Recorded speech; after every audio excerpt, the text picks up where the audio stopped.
going to go over really quickly some of the concepts we talked about when we introduced linear approximations and differentials in lecture. Just as a reminder, let's say we've got this blue curve that I just traced is some function f of x, and I would like to approximate this function near a specific point. So maybe I have some information about, but this point, I want to know what's going on a little bit farther away, but I don't really want to evaluate the function there. I'm going to use an approximation. One approximation that people might use is approximating with a line. We want to use the line that passes through the same point that we are interested in. So in this case, I'm calling it passes through the point x, comma, f of x, and has the same slope as the graph at that point. That line is actually the tangent line to the graph f at this pink point here that I've just highlighted. And that's the orange line I've drawn here. Okay, we've been calling that L of x because it is the linearization. So I'll say, just to summarize, L of x, which again is the equation of the tangent line. Tangent line, this is the linearization at a specific point. F of x is our function. So f of x is our function. And L is an approximation to f. Okay, great. Now, what we often want to know is when I take this little step forward, I know that so first I know that L and F match. They're exactly the same at this pink point. But I want to know how far off are they if I take a little step forwards. Notice that they're a little bit farther off. They're not exactly equal at these points, and I'd like to know how different that is. This little step that I take has a length that we're going to call delta x or dx. Those are going to be the same quantities. This is a capital Greek letter delta, and it usually means change in. This little dx here is actually the differential in x. But these two quantities for our purposes here are going to be the same because we're taking the same step when we're comparing these values. So the same little step forward, so dx and delta x are the same thing. Okay, now we would like to know, so maybe I'll write this down. So dx and capital delta x, which is the same quantity. This is the change in x. And we were calling this the differential of x. Okay. The object that we were calling the differential of y can be computed as f prime of x times dx. This is what we were calling the differential dy. What you can also think of this as is the change in L of x when we take this little step. So it is the change in the height between L of x, so L evaluated at this x value, and L evaluated at x plus delta x. If I evaluate L here, I get this height, right? That's on this orange line. If I evaluate L here at the point x plus delta x, I get this height. And this dx, this dy is the difference in those heights.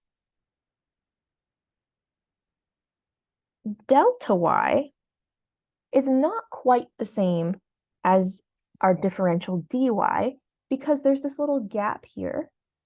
Delta y is going to be f evaluated at x plus delta x. That's exactly this green point. Here's x plus delta x. If I evaluate the function there, I get this height here. That's that, f plus delta x, minus f evaluated at x, so this pink point. So this dy is the difference in height in these two heights. This delta y, excuse me. dy was earlier. The delta y is the difference in these two heights. This is the change in f of x. When delta x is small, so when we take a tiny step, like what if we had taken a step this close and I go up here and I look at f at that point and L at that point, they're really close together. So when I take a really tiny step in x, dy and delta y are almost the same. Right? This little squiggly equal means approximately equal to. Those two quantities are almost the same thing, though not quite. They're a good approximation. Okay, so I wanted to sketch this picture out again, and let's do an example where we find all of these quantities.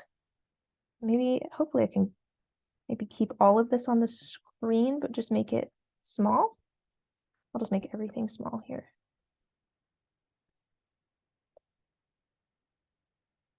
And bear with me while I move some stuff around so that I can keep everything in one place. Okay, so let's do our example down here. Maybe I'll use a different color.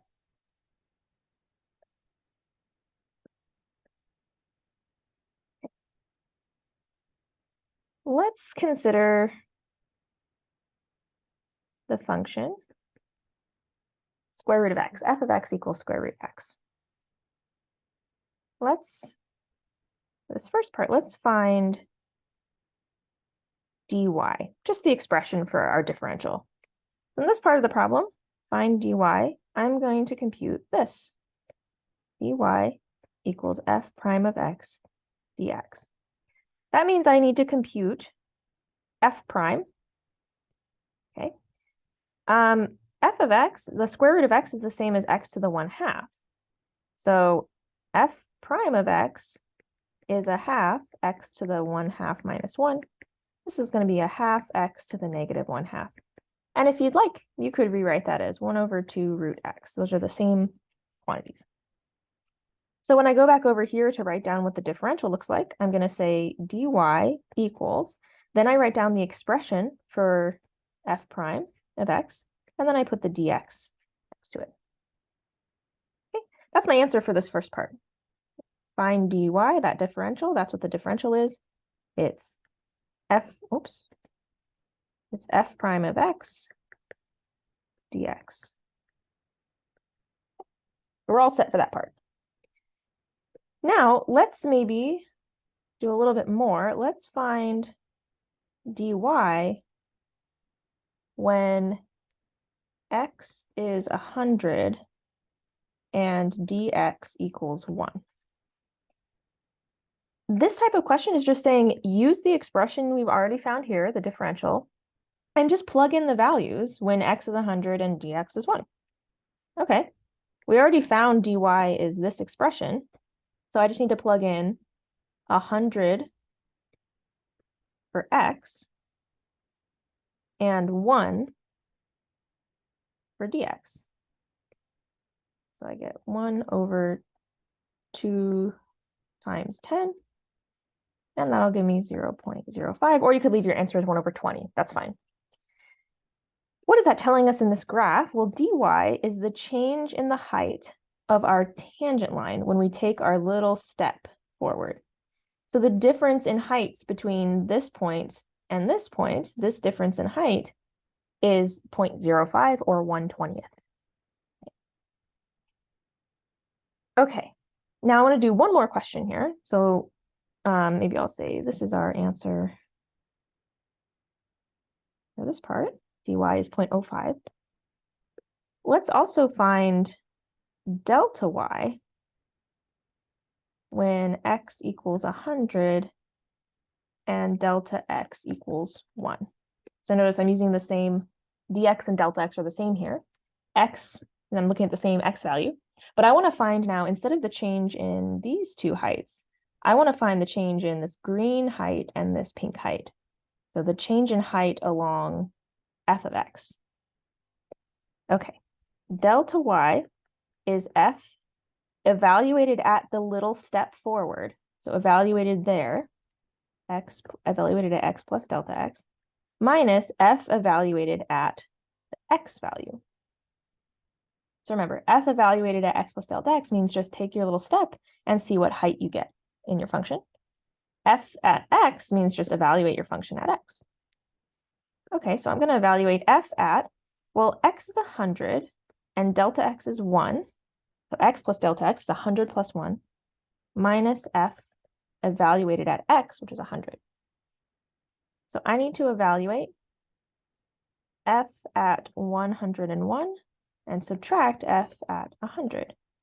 My function here is the square root of x, so I'm just going to plug in 101 and 100 to square root x. So let's give myself a little more room again here.